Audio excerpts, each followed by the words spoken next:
Bodo, magtatampo ako talaga sa inyo. Hello guys, ayan, isi-share ko lang po sa inyo ang aking ginawang dessert para sa birthday ni Best Janice.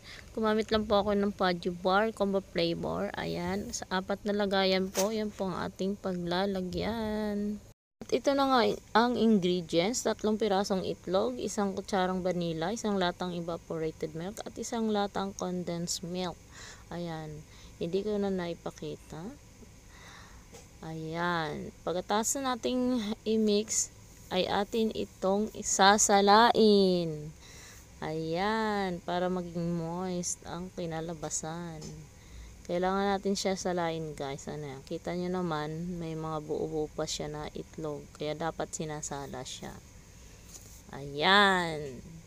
At ito na nga sa isang kaserola na pinaghaluan natin. Doon ko na rin nilagyan ng 4 na cups na water at 1 pack na Mr. Gulaman. Yellow color guys. Ayan, haluin lang po natin.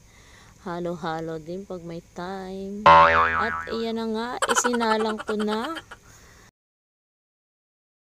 Kumukulo na siya guys. Kumukulo na. Pagkatapos kumulo na 1 kulo, ay imimix naman natin ang unang mixture na ating ginawa, yung may itlog at mga gatas. Ayan, imimix lang po natin siya. Ayan na siya.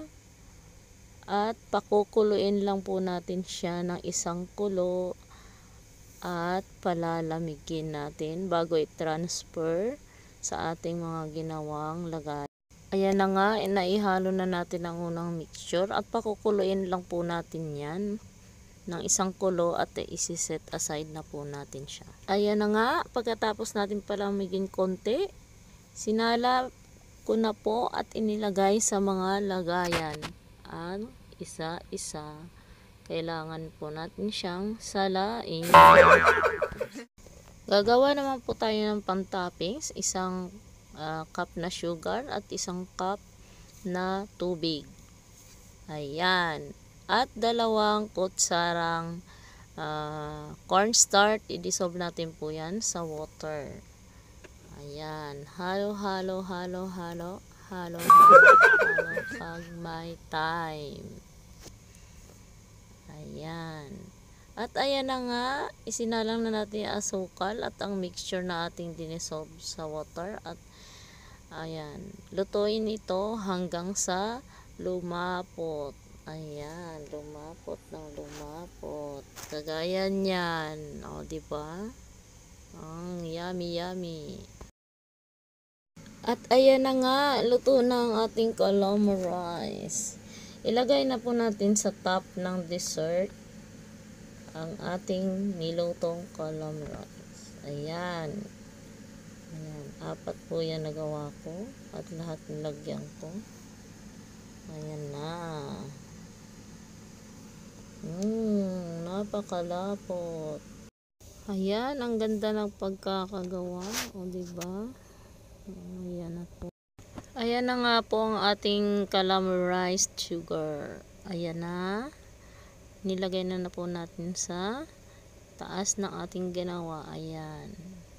Ang gawin natin ay alog ng konti. Ayan. Ginagawa mo? Alog.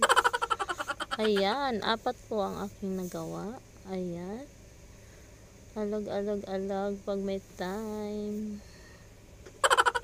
Diba? Ang ganda ng pagkakagawa.